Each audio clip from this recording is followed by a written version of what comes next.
Clinton Rasanayam.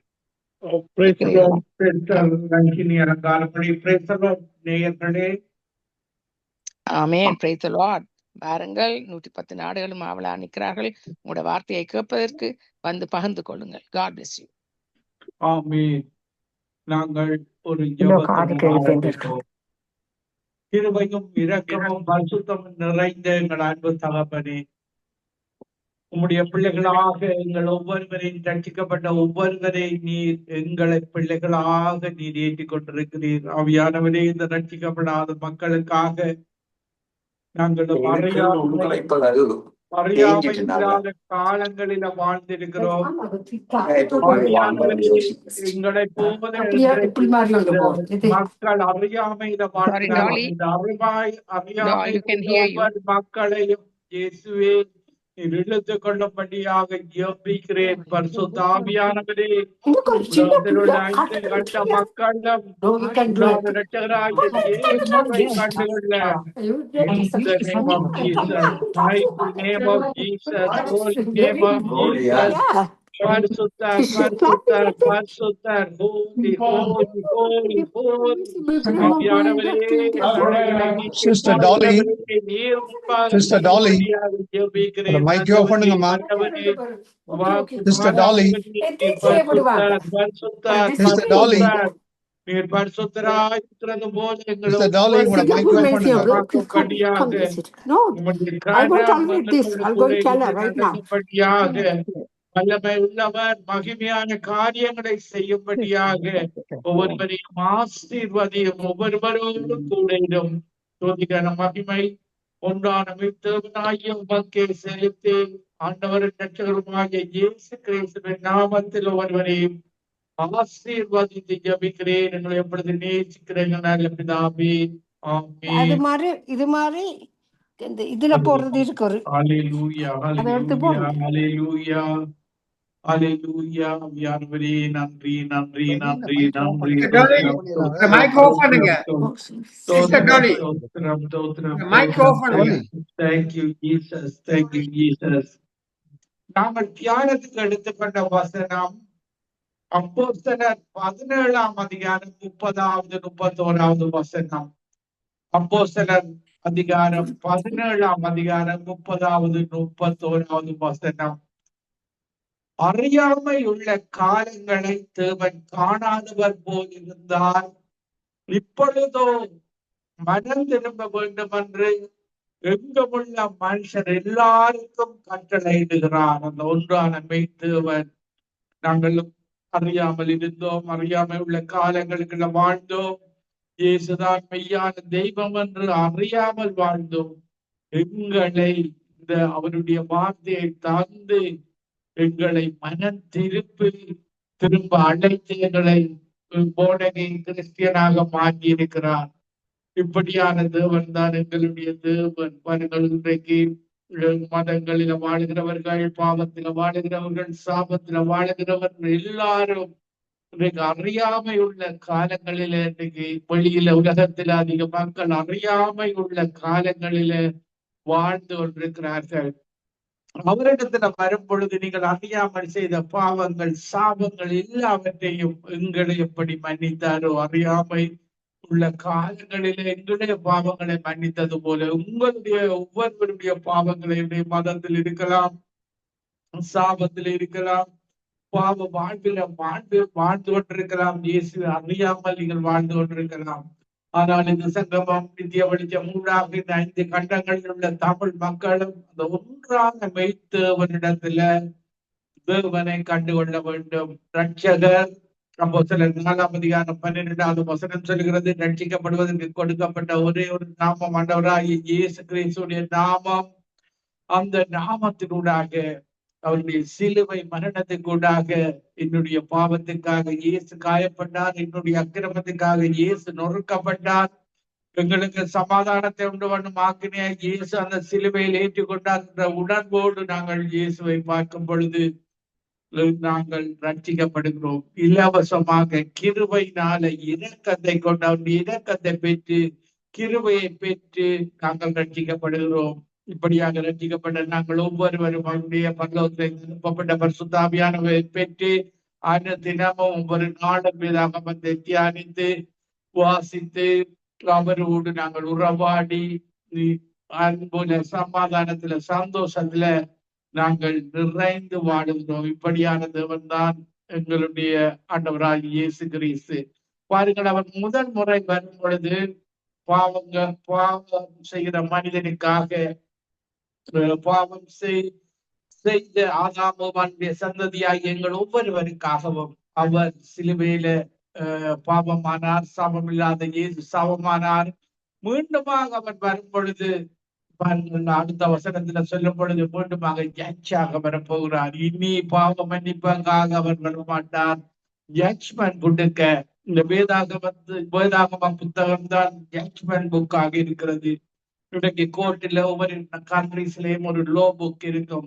ஆனால் எங்களுடைய தேவனுடைய லோ புக் பைபிளாக இருக்கிறது. இந்த உலகத்தை விட்டு பிரிய முன்பாக ஒவ்வொரு மனிதனும் படிக்க வேண்டிய அத்தியாவசியமான புத்தகம், அவருடைய அபிஷேகத்தை பெற்று படிக்க வேண்டிய புத்தகம் தான் Bible. Basic instruction before leaving this earth. இந்த உலகத்தை விட்டு பிரிய முன்பாக ஒவ்வொரு மனிதனும் அறிந்து அந்த மெய்யான தேவனை, அந்த ஒன்றான இரட்சகராகிய இயேசு கிறிஸ்துவை அறிந்து கொள்ள வேண்டும். பாருங்கள், அவர்தான் சொல்லுகிறார். நடவடிக்கைகள் 17 வசனத்துல மேலும் ஒரு நாளை குறித்திருக்கிறார். அதிலே அவர் தாம் நியமித்த மனுஷனை கொண்டு பூலோகத்தை நியமித்த மனுஷன் இயேசு. மனிதனாக வந்த இயேசுதான் கிரைஸ்டாக ஜட்ஜாக வரப்போகிறார். அவர் தாம் நியமித்த மனுஷனை கொண்டு பூலோகத்தை நீதியாய் நியாயம் தீர்ப்பார்.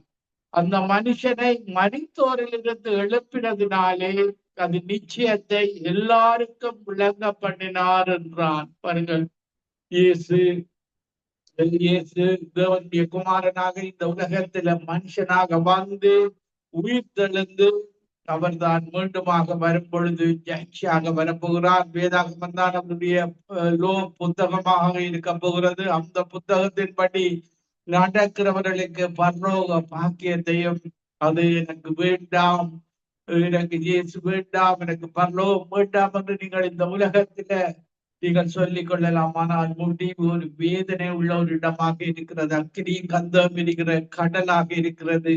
நாங்கள் படைக்கப்பட்ட நாங்கள் ஒவ்வொருவரும் தேவனுடைய சாயலாகவும் ரூபத்தின்படி படைக்கப்பட்டவர்கள் தான் நாங்கள் ஒவ்வொருவரும். நீங்கள் தான் மதத்தை தெரிந்து கொண்டீர்கள், நீங்கள் தான் பாவத்தை தெரிந்து கொண்டீர்கள். ஆனால் இப்படி அறியாமை உள்ள காலங்களை இயேசு அறியும்படியாக இந்த சங்கம் அப்படி தீவளிக்க ரேடியோ ஊடாக ஒவ்வொரு கிறிஸ்தவர்கள் மேலும் விழுந்த கடமை இந்த சுவிசேஷத்தை அறிவிப்பதாக இருக்கிறது.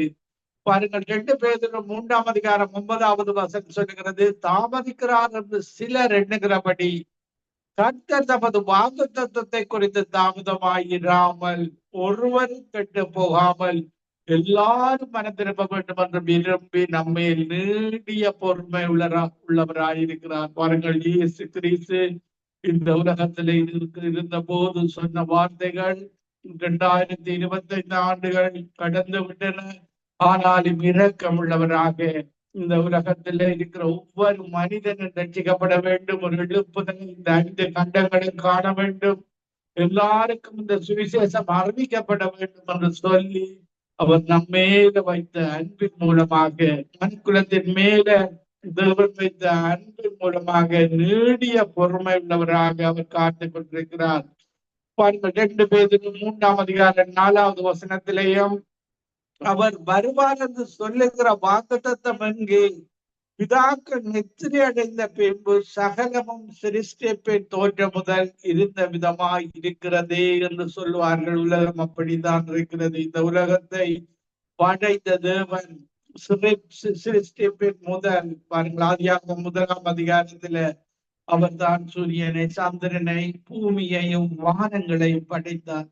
இப்படியான தேவன் தான் எங்களுடைய தேவன். ஒரு நாள் இந்த பூமியை புதிய வானம் புதிய பூமியாக இந்த உலகத்தில் 1000 வருட ஆட்சியை உருவாக்குறவர் தான் இந்த படைத்த தேவன். எபிரேயர் 12 பார்க்கும் பொழுது எபிரேயர் 1 வசனத்துல பார்க்கும் பொழுது எபிரேயர் 1:1 பூர்வ காலங்களில் பங்கு பங்காகவும் வகை வகையாகவும் தீர்க்கதரிசிகள் மூலமாய் பிதாக்களுக்கு திருவுளம் பற்றின தேவன் இந்த கடைசி நாட்களில் குமாரன் மூலமாய் நமக்கு திருவுளம் பற்றினார். இவரை சர்வத்துக்கும் சுதந்திரவாளியாக நியமித்தார்.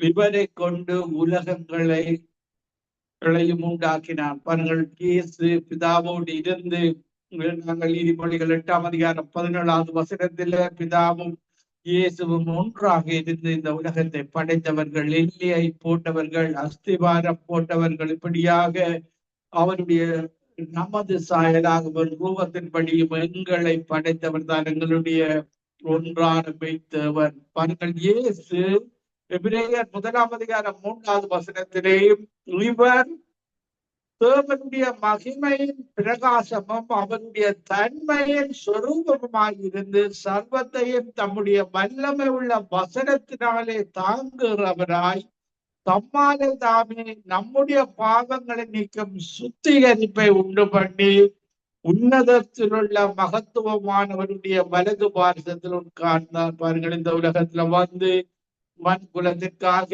மனித உயிர்த்தெழுந்து இன்றைக்கு பிதாவுடைய வலது பார்சத்தில் உட்கார்ந்து இன்றைக்கும் எங்களுக்காக பரிந்து பேசிக் கொண்டிருக்கிறார். பாருங்கள், இன்றைக்கு தவறு செய்யும் பொழுது நாங்கள் மன்னிப்பு கேட்கும் பொழுது நாங்கள் அறியாமல் செய்கிற பாவங்களை எல்லாம் தெரிந்து தெரியாமல் செய்கிற பாவங்களை எல்லாம் அவரிடத்துல அவருடைய இரத்தம், இயேசு கிறிஸ்துடைய இரத்தம் சகல பாவங்களை கழுவி சுத்திகரிக்கிறதாக இருக்கிறது. பாருங்க, நாங்கள் தேவ சாயலாகத்தான் நாங்கள் எல்லோருமே படைக்கப்பட்டோம். ஆதியாகமம் 1 வசனம் சொல்லுகிறது, தேவன் நமது சாயலாகவும் நமது ரூபத்தின்படியும் மனுஷனை உண்டாக்குவோமாக. இப்படியாக படைக்கப்பட்ட மனிதன் மிருகங்கள், பறவைகள் எல்லாவற்றையும் படைத்து ஆண்டு கொள்ளுங்கள் என்று ஆசீர்வதித்த தேவன்.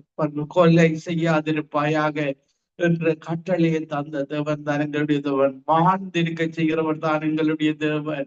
பாருங்கள், பிசாசு அவன் எங்களை திருடுகிறவன், கொல்லுகிறவன், அழிக்கிற தோற்றை தருகிறவனாக ஆதாமேவாளை வஞ்சித்த பிசாசு இன்றைக்கு ஒவ்வொரு மனிதனையும் யாரை விழுங்கலாம் என்று சொல்லி வகை தேடி சுற்றி திரிவதை நாங்கள் பார்க்கக்கூடியதாக இருக்கிறது.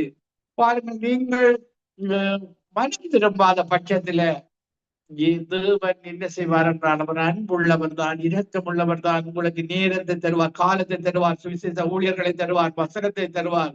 நீங்கள் தொடர்ந்து கடினமான இதயம் உள்ளவர்களாக இருந்தால் பாருங்கள், அவர் உங்களை இந்த பிசாசிடத்துல ஒப்பு கொடுத்து விடுவார். பாருங்கள், அவர் சொல்லுகிறார் 2 தெசலோனிக்கேயர் 2:12 வசனத்துல, அவர்கள் பொய்யை விசுவாசிக்கத்தக்கதாக கொடிய வஞ்சகத்தை தேவன் அவர்களுக்கு அனுப்புவார்.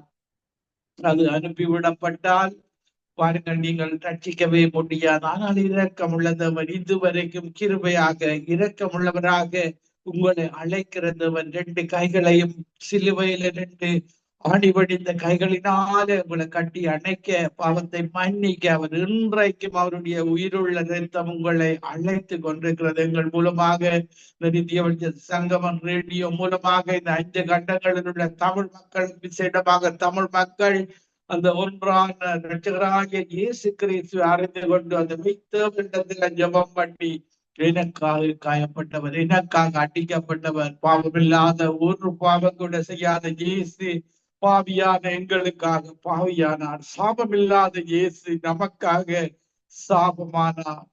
ஒரு நாள் அவர் ஜட்ஜ்மெண்ட் கொடுக்கும் பொழுது பாருங்கள், இந்த உலகத்துல ராஜாக்கள் எல்லாரும் இன்றைக்கு பாவ சட்டங்களை போட்டு தேவனுக்கு விரோதமான சட்டங்களில வாழ்கிறார்கள்.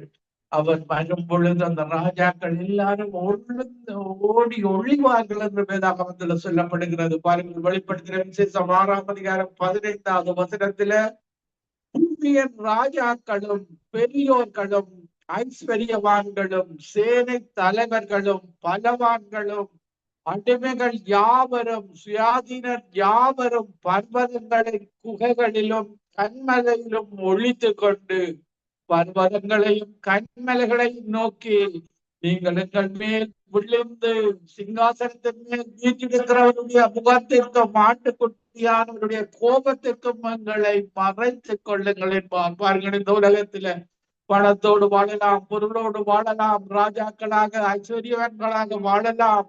அவர் வரும் பொழுது கோபாக்கினை நாளாக இருக்கும். பாருங்கள், மலைகளை கூப்பிடுவார்கள், சாக விரும்புவார்கள், ஆனால் அவர்களுக்கு சாவும் வராது. இப்படியான பாருங்கள், வெளிப்படுத்துகிற விசேஷம் 6ஆம் அதிகாரம் 14வது வசனத்திலேயும் அவருடைய கோபாக்கினை மகா நாள் வந்துவிட்டது, யார் நிலை நிற்க கூடும்? அவருடைய வருகைக்கு முன்பாக இன்றைக்கு அனைத்து மதங்களில் உள்ள மக்களும் பாவத்தில வாழ்கிறோம் தமிழ் மக்களும் சிறமாக ரட்சிப்பு அடைந்து விட வேண்டும் என்று தேவன் விரும்புகிறார். பாருங்கள், இப்படியாக நாங்கள் வெளிப்படுத்துகிற விசேஷம் 19ஆம் அதிகாரம் 11வது வசனத்திலே பார்க்கும் பொழுது, பின்பு பரலோகம் திறந்திருக்க கண்டேன், இதோ ஒரு வெள்ள குதிரை காணப்பட்டது, அதன் மேல் ஏறி இருந்தவர் உண்மையும் சத்தியம் உள்ளவர் எனப்பட்டவர். அவர் நீதியாய் நியாயம் தீர்ந்து யுத்தம் பண்ணுவார். நீதியுள்ள நியாயாதிபதியாக அந்த வெள்ள குதிரையில வருகிறவர்களுக்கு இந்த வேதாகம புத்தகத்தின்படி வாழுகிற மக்களுக்கு மக்கள் அவரோடு சேர்ந்து நித்தியமாக வாழுகிற வாழ்வை அவர் தருகிற தெய்வமாக இருக்கிறார். பாருங்கள், ராஜாவா வருகிறார், நியாயம் தீர்த்து நியாயாதிபதியாக வருகிறார்.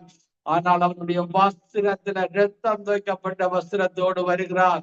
2025 ஆண்டுகளுக்கு முன்பாக அந்த கல்வாரி சிலுவையில ரத்தம் துவைக்கப்பட்ட உடையோடு காணப்பட்ட அந்த இயேசு அதே உடையோடு மீண்டுமாக வருகிறார். உனக்காக நான் மரித்தேன், எனக்காக நீ என்ன செய்தாய் என்று கேட்பதற்காக வருகிறார். பாருங்கள், அவர் நாங்கள் அடுத்த வசனத்திலே பார்க்கும் பொழுது வெளிப்படுத்தின விசேஷம் 19ஆம் அதிகாரம் 12, 13வது வசனங்களிலே அவருடைய கண்கள் அக்கினி ஜுவாலையை போல் இருந்தன, அவருடைய சிரசின் மேல் அநேக கிரீடங்கள் இருந்தன, அவருக்கே அன்று வேறொருக்கும் தெரியாத ஒரு நாமம் எழுதியிருந்தது.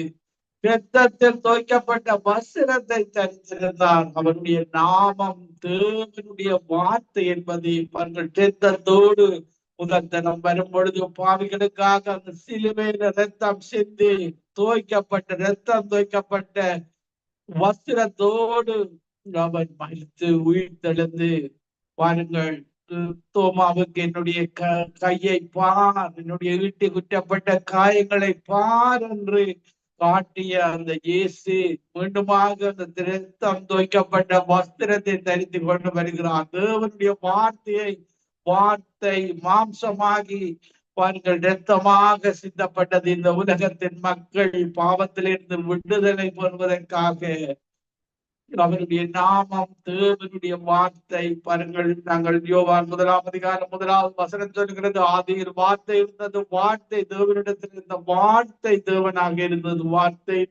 வார்த்தை மாம்சமாக இயேசுவாக இந்த உலகத்துல வெளிப்பட்டார். இப்படியான வார்த்தையானவர் மீண்டுமாக ராஜாவாக ஜட்ஜ்மெண்ட் கொடுக்க பைபிள் சட்ட புத்தகத்தினூடாக பரலோக சட்ட புத்தகத்தினூடாக அவர் ஜட்ஜ்மெண்ட் கொடுக்க வருகிறார். பாருங்கள், அவர் எங்களுக்கு தாளந்துகளை தந்திருக்கிறார். 10 தாளந்து கொடுத்தவர்கள் இன்னும் 10 பெருக்கிக் கொள்ள வேண்டும். 5 தாளந்தை பெற்றவர்கள் 5 பெருக்கிக் கொள்ள வேண்டும். 1 தாளந்தை வைத்திருக்கிறவர்கள் அதை மறைத்து வைக்க கூடாது. பாருங்கள், அதை மறைத்து வைத்தால் அப்படி மறைத்து வைக்கிறவன் ஒரு பொல்லாதவனாக, தேவனை பொல்லாதவர்களாக பார்க்கிறார்கள். உங்களுடைய இரக்கமுள்ள தேவனை, அன்புள்ள தேவனை, உங்களுடைய தாளந்துகளை, தேவன் தந்த டேலண்டை நீங்கள் தேவனுக்காக இந்த கடைசி காலத்துல பயன்படுத்த வேண்டும் என்று தேவன் விரும்புகிறார். இப்படியான தேவன் தான் எங்களுடைய தேவன். பவுல் சவுலாக இருந்தவன் பவுலாக வந்து இந்த நாடும் அவன் ஊழியர் செய்கிறவனாக இருந்ததை நாங்கள் பார்க்கக்கூடியதாக இருக்கிறது.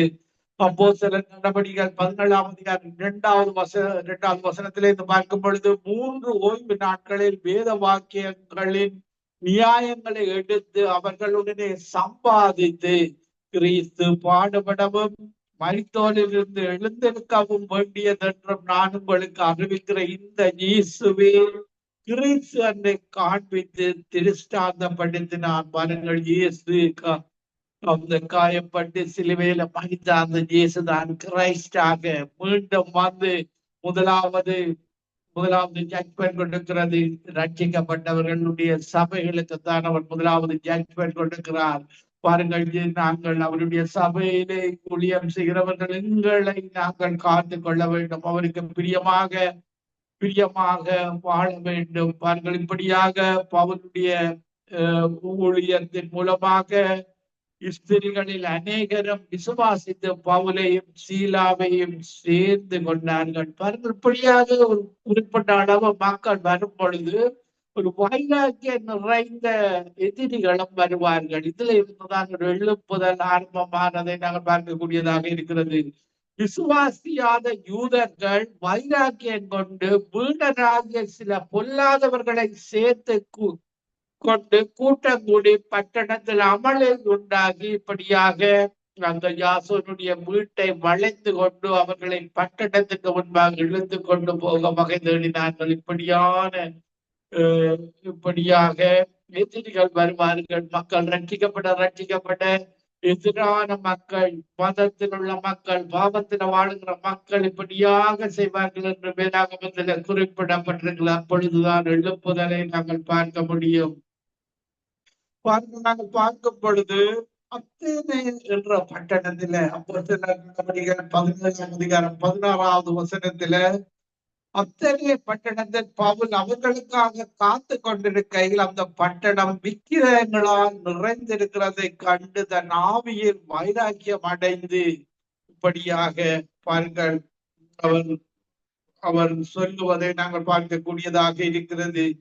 பாருங்கள், அப்போஸ்தலர் நடவடிக்கைகள் 17:23 எப்படி என்றால், நான் சுற்றி தெரிந்த உங்கள் ஆராதனைக்குரியவைகளை கவனித்து பார்த்த பொழுது அறியப்படாத தேவனுக்கு என்று எழுதியிருக்கிற ஒரு பலிபீடத்தை கண்டேன். நீங்கள் அறியாமல் ஆராதிக்கிற அவரையே நான் உங்களுக்கு அறிவிக்கிறேன். இன்றைக்கு விக்கிரகங்கள், பல விதமான விக்கிரகங்களை வைத்திருப்பார்கள். ஒன்றான மெய்தேவனை விட்டு பாருங்கள், அறியாத தேவர்களை அவர்கள் வணங்குவார்கள். பாருங்கள், வேதாகமத்தில் பவுல் சொல்லுகிறார், உலகத்தையும் அதில் உள்ள யாவற்றையும் உண்டாக்கின தேவனானவர் வானத்திற்கும் பூமிக்கும் ஆண்டவராயிருக்கிறபடியால் கைகளினால் கட்டப்பட்ட கோவில்களில் அவர் வாசம் பண்ணுகிறதில்லை.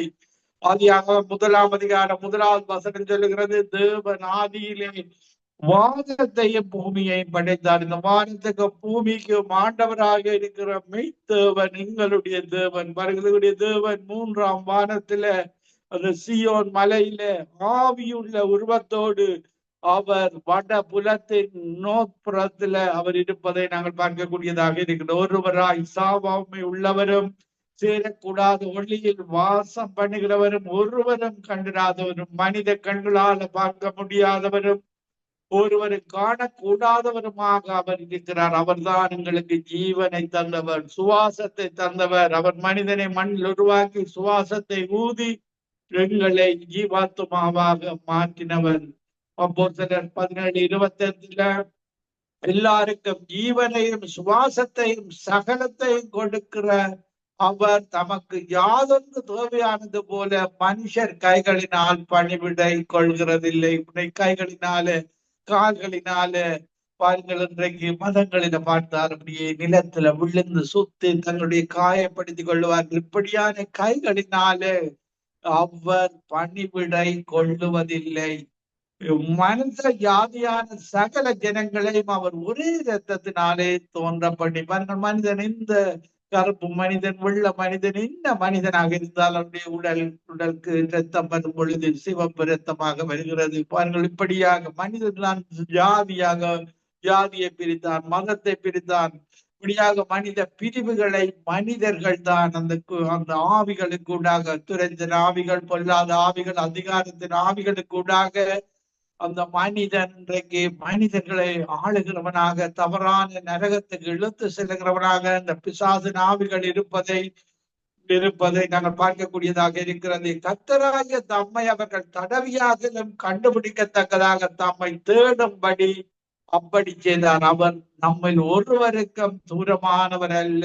இதை நோக்கி கூப்பிடு, கட்டாததும் அளவிடதுமான பெரிய காரியங்களை செய்வேன். முழு இருதயத்தோடு எங்களுடைய ஒன்றாக மெய்த்தவரை தேடும் பொழுது அவர் உங்களுக்கு வெளிப்படுவார். பாருங்கள், எங்களை நன்மை செய்கிறவர்களாக எங்களை மாற்றும்படி எங்களை அழைத்திருக்கிறார். 1 பேதுரு 2:15 வசனத்துல, நீங்கள் நன்மை செய்கிறதுனால் புத்தீன மனுஷனுடைய அறியாமையை அடக்குவது தேவனுடைய சித்தமாக இருக்கிறது. பாருங்க, பாதத்தில் வாழ்கிறவர் பாவத்துல வாழ்கிறவர்களுக்கு நாங்கள் நன்மையை செய்யும் பொழுது அது தேவனுடைய பிரியமாக இருக்கிறது.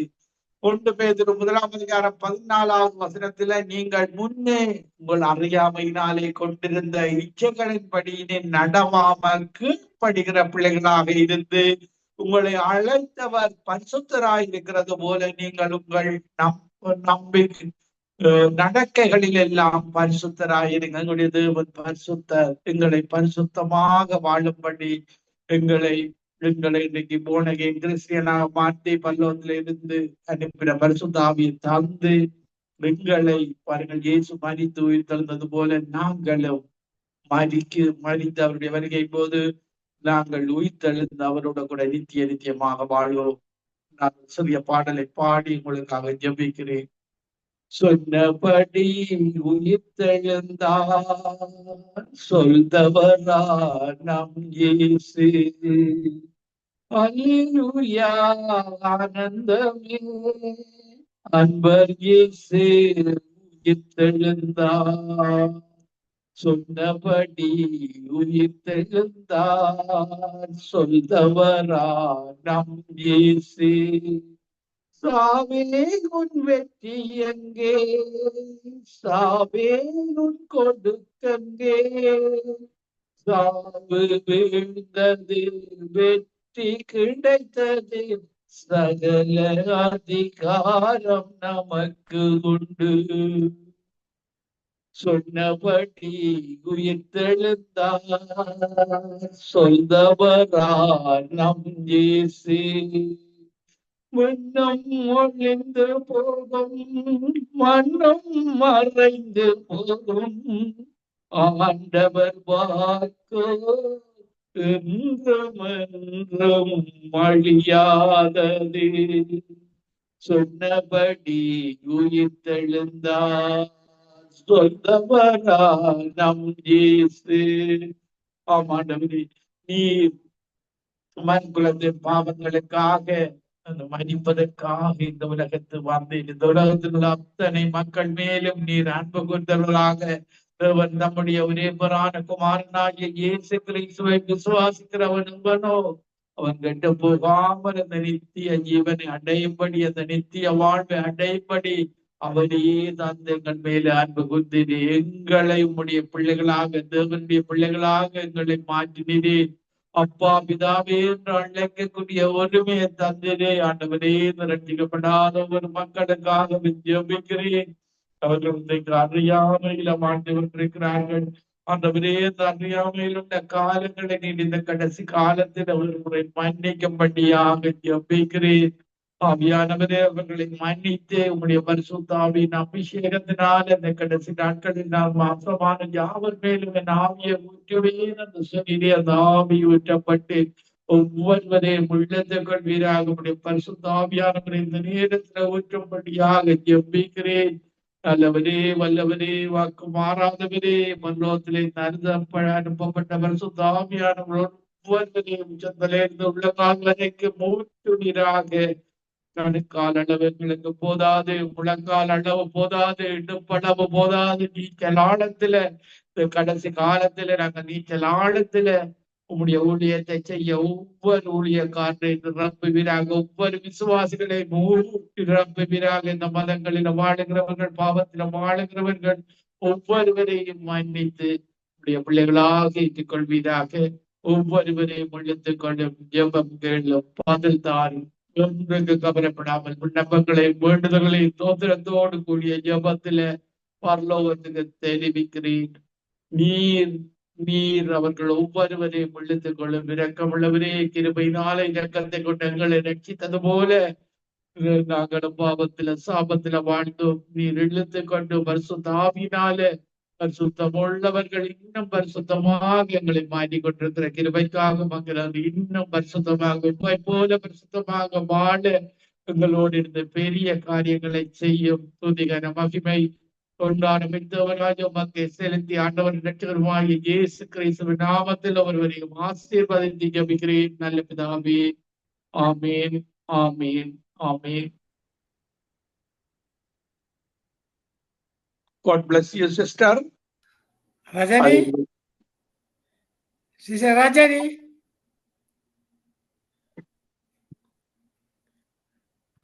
Hallelujah. நல்ல செய்தியை கொடுத்தீங்க, மிகவும் ஆசீர்வாதமா இருந்தது. கேட்கும் பொழுது அந்த ஆழ்மான சத்தியத்தை நாங்கள் அநேக காரியங்களை கற்றுக்கொண்டோம். உங்கள் செய்தியிலிருந்து அநேக காரியங்களை நாங்கள் கற்றுக்கொண்டோம். கர்த்தர் உங்களையும் ஊழியங்களையும் கையிட்டு செய்யும் சகல காரியங்களையும் தேவன் ஆசீர்வதிப்பாராக. ஆமேன், ஆமேன். மற்றவனுக்கு மகிமை உண்டாவதாக. God bless you, மகேந்திரனையா. God bless you, நேயர்களே.